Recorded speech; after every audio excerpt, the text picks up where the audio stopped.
Qu'est-ce qui nous attend en 2018?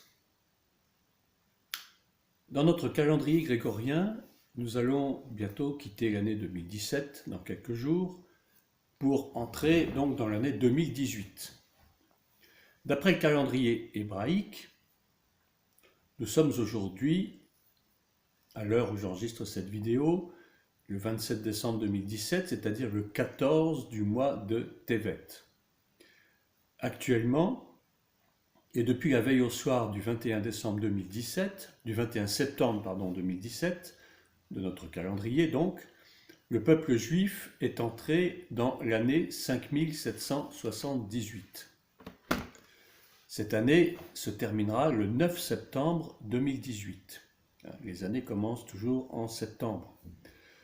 Ce sera une année de 354 jours et la troisième année de la Shemitah. Alors pourquoi est-ce que c'est important pour nous qui sommes chrétiens de savoir cela? Et d'abord, qu'est-ce que c'est que la Shemitah? Je vais l'expliquer en quelques mots.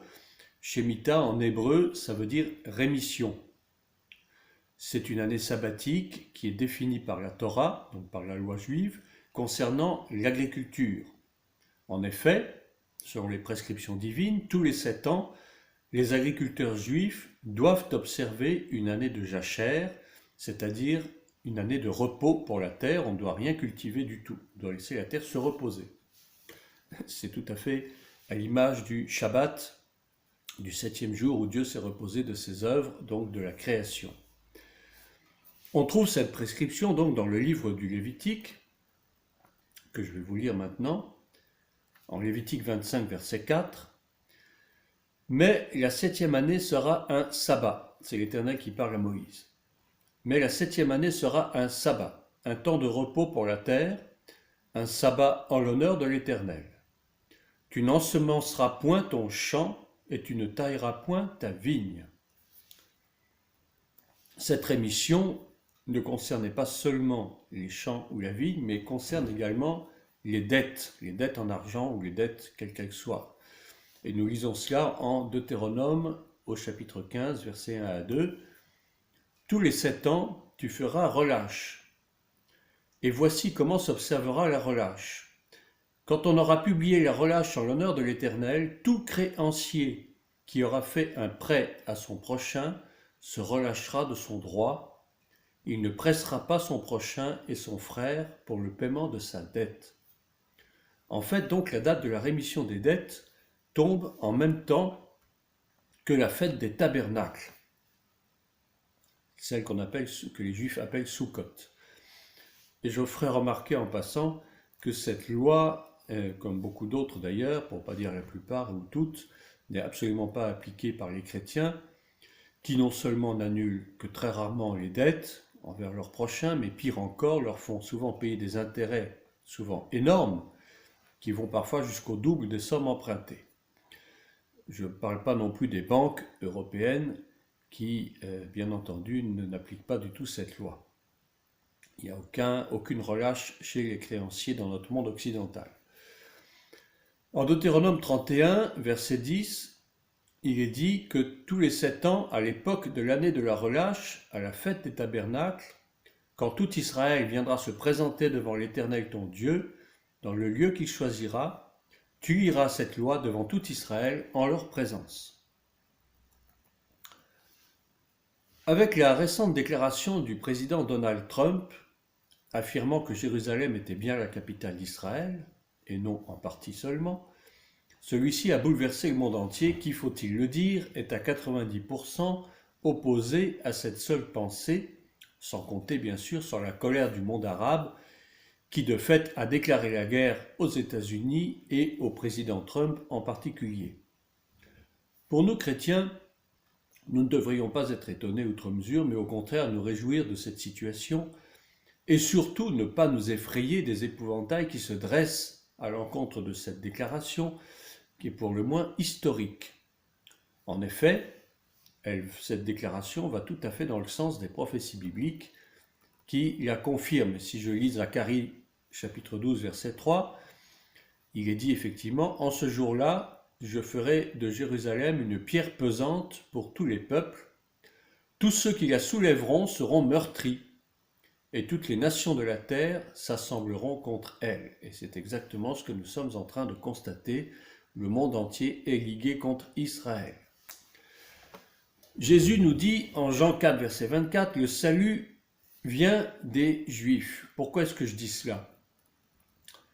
Eh bien, tout simplement pour vous rappeler que l'Église n'a pas remplacé Israël, contrairement à ce que beaucoup pensent, et même à ce que beaucoup prêchent parfois, mais que Dieu a choisi Israël depuis la création, depuis l'origine du monde, pour être le centre de ce monde et la raison d'être de l'Église. Le salut vient des Juifs. Ceci étant, bien sûr, il n'est pas question pour nous chrétiens de judaïser, c'est-à-dire d'adopter les coutumes juives, mais il faut au moins reconnaître que la plus grande partie de notre Bible vient directement de la Bible juive, du Tanakh, pour l'Ancien Testament. Nos racines chrétiennes sont juives. Et Jésus lui-même l'affirme qu'il n'est pas venu pour abolir la loi, c'est-à-dire la Torah, mais pour l'accomplir, c'est-à-dire la rendre parfaite pour le salut de l'humanité, par son sacrifice à la croix, sa mort et sa résurrection. Par conséquent, la loi est aussi bien valable pour les Juifs que pour nous, les chrétiens, à l'exception que nous, chrétiens, nous reconnaissons et nous acceptons le salut par la foi et par la croix, et que nous attendons la seconde venue de Christ le Messie annoncé par les prophètes. Alors, qu'en est-il concernant l'année 5778?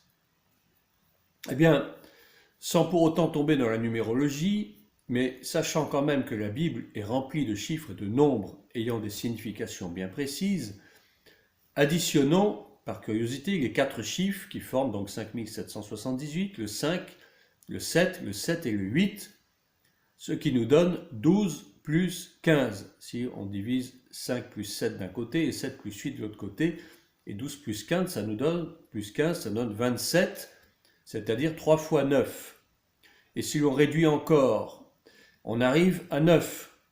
27, c'est-à-dire 7 plus 2, ça nous donne toujours 9. Car ce nombre 9 a la curieuse propriété de se retrouver dans chaque produit par lui-même. Je parlais un peu plus haut de la 3e année de la Shemitah, dans laquelle nous nous trouvons si nous adoptons le calendrier hébraïque, ce qui correspond au chiffre 3. Le chiffre 9, lui, symbolise, alors, il y a deux façons de le voir, il y a le monde païen et le monde chrétien, le monde biblique, je dirais. Alors, chez les païens, notamment chez les francs-maçons, le chiffre 9 symbolise l'accomplissement, le nombre éternel de l'immortalité humaine. Mais pour les chrétiens bibliques que nous sommes, ce chiffre représente tout ce qui a trait au Saint-Esprit, à l'Esprit de Dieu, et notamment les dons spirituels. Mais ce chiffre indique aussi un achèvement et un nouveau commencement. Et c'est justement le nombre de mois de grossesse de la femme, c'est donc un nombre qui est porteur de vie et d'espérance. Dans l'alphabet hébraïque, la 9e lettre de l'alphabet, c'est le tet. Donc sa valeur numérique, c'est le 9. Et le tet, d'après sa gematria, annonce, c'est sa signification, secrète, annonce la fin et le commencement, un malheur dans le présent et un bonheur pour l'avenir. Elle signifie à la fois un aboutissement et une promesse de devenir. Eh bien, c'est bien ce qui nous attend un peu pour l'année 2018, selon notre calendrier. Rappelons-nous que l'histoire de ce monde est entièrement calquée sur l'histoire d'Israël et que cela est la volonté divine qu'il en soit ainsi. Israël est en train de terminer une partie de son histoire qui a commencé bien sûr avec Abraham, Isaac, avec Jacob, les 12 tribus, pour arriver en 1948 par la reconnaissance de l'État hébreu en tant que nation souveraine par l'ONU, tout cela ayant été malheureusement précédé par quantité de massacres au cours des siècles, puis par la Shoah hitlérienne, qui a été donc une incommensurable source de deuil, puis s'ensuivirent tous les conflits avec la Palestine, qui pourtant n'a jamais eu le moindre droit légal sur la terre d'Israël, et aujourd'hui, nous nous trouvons avec la déclaration de Donald Trump. Il s'agit en vérité d'un nouveau sursaut historique qui est en train de naître et qui est en train d'accomplir les anciennes prophéties de la Torah. Alors que dire au vu de tout cela? Eh bien, nos regards devraient toujours être entièrement tournés vers Jérusalem, qui effectivement devient une pierre pesante pour toutes les nations qui se liguent contre elle par l'entremise de l'ONU, qui est l'organe exécutif du nouvel ordre mondial, je devrais plutôt dire le nouveau désordre mondial. Mais nous savons en fait que quelque chose de nouveau est en train de se préparer et va se produire, bien que ce monde aille de plus en plus vers une catastrophe généralisée. Donc là, on parle de Troisième Guerre mondiale. Il y aura certainement la guerre de Gog et Magog, c'est-à-dire les nations dirigées par la Chine et par la Russie pour essayer de détruire Israël. Donc ce monde est dans la faillite totale, non seulement politiquement, mais économiquement, socialement et bien entendu du point de vue spirituel aussi. Pour nous chrétiens, comme je le disais, il faut plutôt nous réjouir de ce qui est en train de se passer, car tous ces événements que Jésus lui-même a décrits en Matthieu 24, tous ces événements sont en train de s'accomplir les uns après les autres. Le plus important, c'est de nous maintenir dans la prière pour Israël et pour Jérusalem, afin qu'elle tienne bon dans l'épreuve ultime qu'elle va endurer d'ici quelque temps. Quant à l'Europe, qui pense qu'en suivant aveuglément les décisions de l'ONU, va s'en tirer à bon compte vis-à-vis du monde islamique, l'Europe doit malheureusement se préparer à de nouvelles vagues d'attentats encore plus meurtriers que ceux qui ont déjà eu lieu. Et nos chefs d'État le savent, mais ne soyons pas bercés d'illusions, ils ne feront rien pour protéger les populations qui seront livrées à cet ennemi implacable qu'est l'islamisme. Je terminerai par une note d'optimisme quand même avec cette citation de Romains 8, 19 à 24. Aussi la création attend-elle avec un ardent désir la révélation des fils de Dieu, c'est-à-dire de l'Église. Car la création a été soumise à la vanité, non de son gré, mais à cause de celui qui l'y a soumise, avec l'espérance qu'elle aussi sera affranchie de la servitude de la corruption pour avoir part à la liberté de la gloire des enfants de Dieu. Or, nous savons que jusqu'à ce jour, la création tout entière soupire et souffre les douleurs de l'enfantement. Et ce n'est pas elle seulement, mais nous aussi, qui avons les prémices de l'Esprit, nous aussi nous soupirons en nous-mêmes en attendant l'adoption, la rédemption de notre corps.